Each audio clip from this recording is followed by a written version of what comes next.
Hola, buenas tardes. Vamos a retomar nuestras actividades docentes con este video, en el cual vamos a hacer un repaso de lo que vimos en la clase anterior, la neurona y el arco reflejo, y también vamos a introducir unos tips para poder entender ciertas cosas que tienen que ver con la anatomía. Decíamos que la neurona es la unidad funcional del sistema nervioso. Eso quiere decir que desde el punto de vista anatómico, desde el punto de vista morfológico, es lo más pequeño que puede tener vida, que puede ejercer una función dentro del sistema nervioso. La neurona es una célula altamente diferenciada. Eso quiere decir que es una célula que fue codificada genéticamente para realizar una determinada función. Es decir, una neurona que sea motora no puede hacer funciones de neurona sensitiva, y una neurona sensitiva que fue diseñada para recoger estímulos olfatorios no puede recoger estímulos táctiles o dolorosos, y viceversa, ¿ok? El hecho de que la neurona sea una célula altamente diferenciada le da bastante madurez, y esto lleva a una segunda implicación, que son células que pierden su capacidad reproductiva. Nosotros nacemos con un número determinado de células, y en la medida que esas células van envejeciendo, se van deteriorando, no pueden ser repuestas por nuevas células neuronales, a diferencia de otros tejidos. Pues nosotros tenemos, por ejemplo, en el endometrio, que es lo que se descama con la menstruación. Una vez que la mujer pierde eso con la menstruación, para el mes siguiente ya esas células y esos tejidos han sido repuestos satisfactoriamente. Una de las características más importantes de la neurona es su excitabilidad, es decir, su capacidad para producir estímulos nerviosos. Esto se origina, y lo van a ver más adelante en fisiología, a través de un fenómeno que se llama despolarización de membrana a nivel de la membrana de la célula, ¿verdad? Y esto se va propagando, y a la vez de que se va generando, se propaga hacia otros tejidos u otras células. La neurona consta básicamente de tres partes: el cuerpo celular, el axón y las dendritas. En este diagrama vemos las partes de la neurona. Tenemos en azul el cuerpo celular, y en el centro, en rojo, el núcleo de la célula. Está rodeada de una cantidad de ramificaciones desnudas llamadas dendritas, y seguida de una ramificación única y más larga llamada axón, y que, a diferencia de las dendritas, sí tiene una cobertura especial, que es las vainas de mielina. La vaina de mielina no es continua, sino que se interrumpe cada cierto trecho, y son los llamados nódulos de Ranvier. Esos nódulos de Ranvier tienen la importancia porque el impulso nervioso va saltando de nódulo en nódulo, no se propaga de manera uniforme, sino que va en saltos, y eso le da mayor velocidad al impulso nervioso. Entonces, las dendritas recogen las sensaciones desde afuera, o los impulsos nerviosos los llevan hacia el centro de la célula, y de allí salen a través del axón. Las dendritas, por lo tanto, tienen una acción centrípeta, es decir, hacia el centro de la célula, y de allí sale de forma centrífuga hacia afuera del cuerpo celular. Existen básicamente tres tipos celulares dentro del sistema nervioso: la neurona motora, que a su vez existen dos tipos: la neurona motora central o primera neurona, y neurona motora periférica o segunda neurona. Las neuronas sensitivas, que van a variar de acuerdo a la función para la cual fueron creadas. Y por último, que no son neuronas, pero están dentro del sistema nervioso, que son las células de sostén o glías. Estas células sí tienen capacidad reproductiva.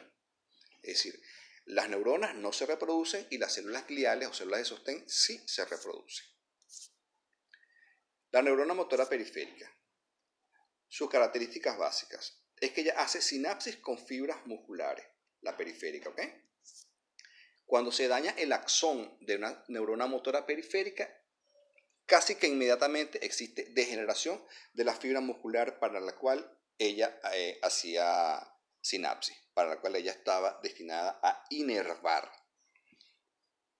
El cuerpo de esta célula se localiza en el asta anterior de la médula espinal, y aquí tenemos el diagrama de una neurona motora con sus fibras musculares. Ahí tenemos cuerpo neuronal, cuerpo de la célula, rodeada de sus dendritas, y de la cual sale el axón. El axón hace sinapsis o unión con las fibras musculares.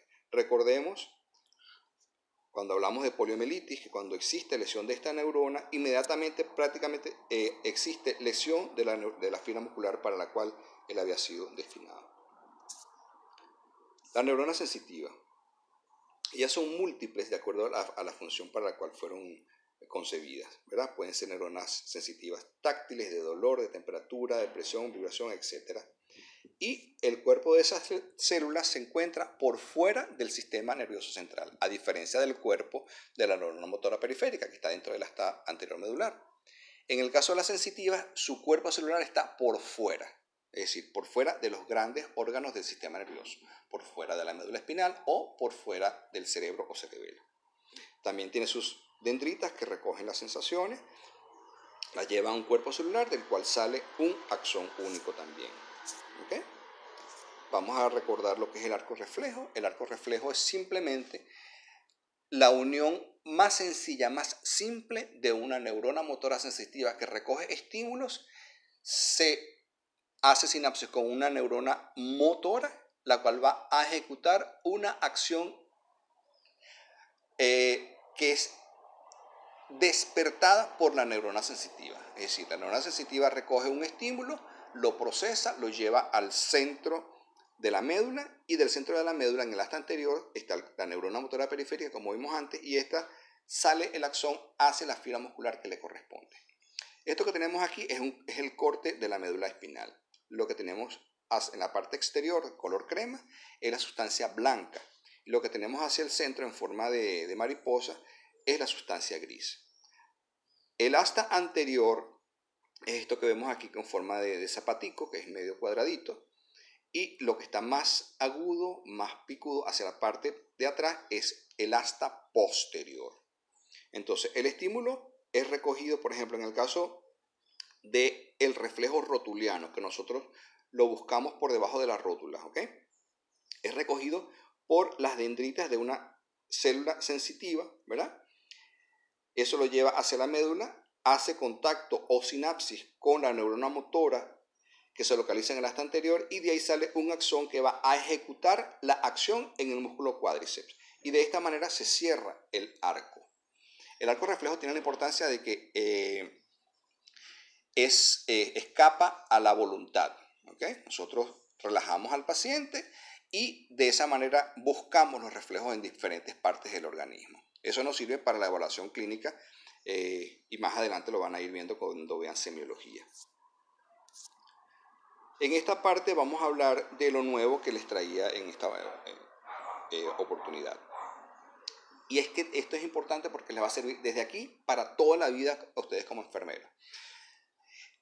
Hace muchos años se pusieron de acuerdo en decir cuál era la posición anatómica básica, ¿okay? Para que todos entendamos cuál es la parte anterior o cuál es la parte posterior de un individuo, independientemente que ese individuo esté acostado, esté sentado, esté de pie, esté agachado, esté sentado, etcétera, etcétera.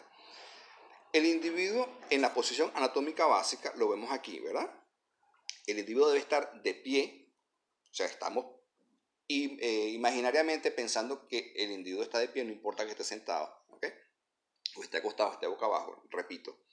La posición anatómica básica, el individuo está de pie, tiene la cabeza erguida, con la mirada hacia adelante, los ojos abiertos, la mirada hacia adelante. ¿Por qué? Pudiéramos decir que el individuo está con la cabeza de medio lado. No. Estamos hablando de la posición anatómica básica. Fíjense la posición que tienen las manos deben tener las palmas hacia adelante, los pies en forma paralela y apoyados en el piso, no en punta, ¿ok? Y no con las puntas hacia afuera. De esta manera, nosotros cuando hablemos de la parte anterior de un individuo, no importa que él nos esté dando la espalda, la parte anterior siempre va a ser la que nosotros veríamos si el individuo estuviera de pie frente a nosotros, ¿ok? Planos anatómicos. Existen básicamente 3 planos anatómicos. Allí vemos en el esquema el plano sagital en color rojo, el plano frontal o coronal en azul y el plano transversal u horizontal en verde.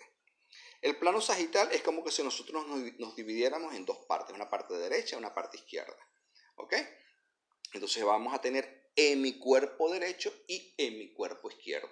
en mi cara derecha e en mi cara izquierda, en mi tórax derecho, en mi tórax izquierdo, y así, etcétera, etcétera, hasta hablar de miembro inferior derecho, miembro inferior izquierdo. Perdón. Plano coronal o frontal. Es como que si nosotros hiciéramos un pan largo, lo picáramos a lo largo por la mitad. Es decir, vamos a obtener una parte anterior y una parte posterior. La parte anterior es la cara anterior o cara ventral, porque es hacia el vientre. Y la parte posterior o parte dorsal, que es lo que tiene que ver con el dorso, con la espalda. Aquí tenemos que tener en cuenta que, por ejemplo, cuando hablamos de las manos, recordemos lo que era la posición anatómica básica. Cuando hablamos de las manos, la región dorsal de la mano es la que no es la palma, ¿ok?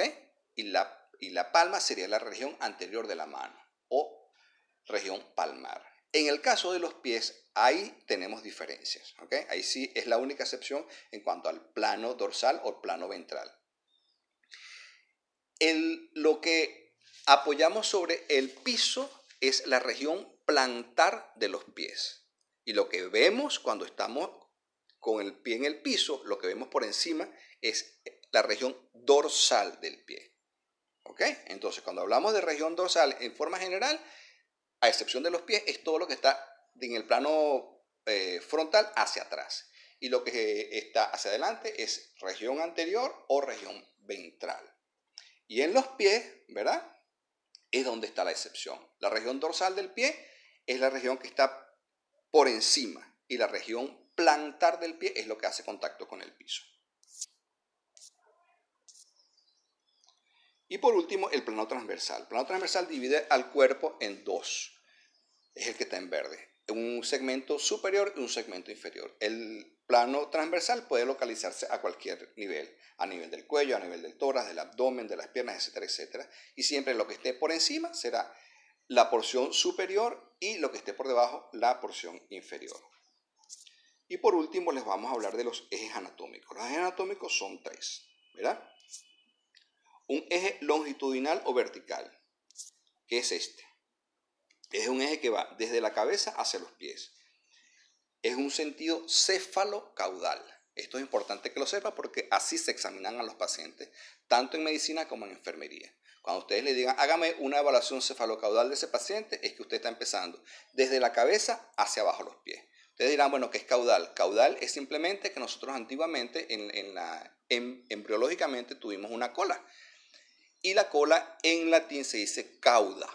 Entonces, el sentido cefalocaudal es desde la cabeza hacia la cola, hacia abajo. ¿Ok? El segundo eje es el eje anteroposterior. Es este que vemos aquí. Es como que si nosotros a través del ombligo fuéramos de adelante hacia atrás. También se le llama eje dorsoventral o ventrodorsal. Es lo mismo. Es decir, desde la región dorsal hacia la región ventral o de la región ventral hacia la región dorsal. Ese es el eje anteroposterior. Y por último tenemos el eje laterolateral o transversal, que es este que está aquí. Es que atraviesa al individuo desde el lado derecho hacia el lado izquierdo o del lado izquierdo hacia el lado derecho. Es indiferente, ¿verdad? Y es como que si ustedes en estos tres ejes colocaran a un pollito a dar vueltas en un asador. Si metemos al pollito, le pasamos el eje desde la cabeza hacia el rabito, ¿verdad? Sería el eje longitudinal. Si lo pasamos delante hacia atrás, sería el eje anteroposterior. Y si se lo pasamos de un ala a la otra, sería el eje lateral. Y esto era todo por el día de hoy. Siempre voy a querer dejarles un mensaje de lectura, de pensamiento. En este caso es de uno de mis autores preferidos, el señor Hermann Hesse. En su libro Narciso y Goldmundo nos dice que la ciencia es el arte de la diferenciación. Así, por ejemplo, conocer a un individuo es descubrir en él aquellas notas que lo distinguen de los demás. Por su atención, muchas gracias.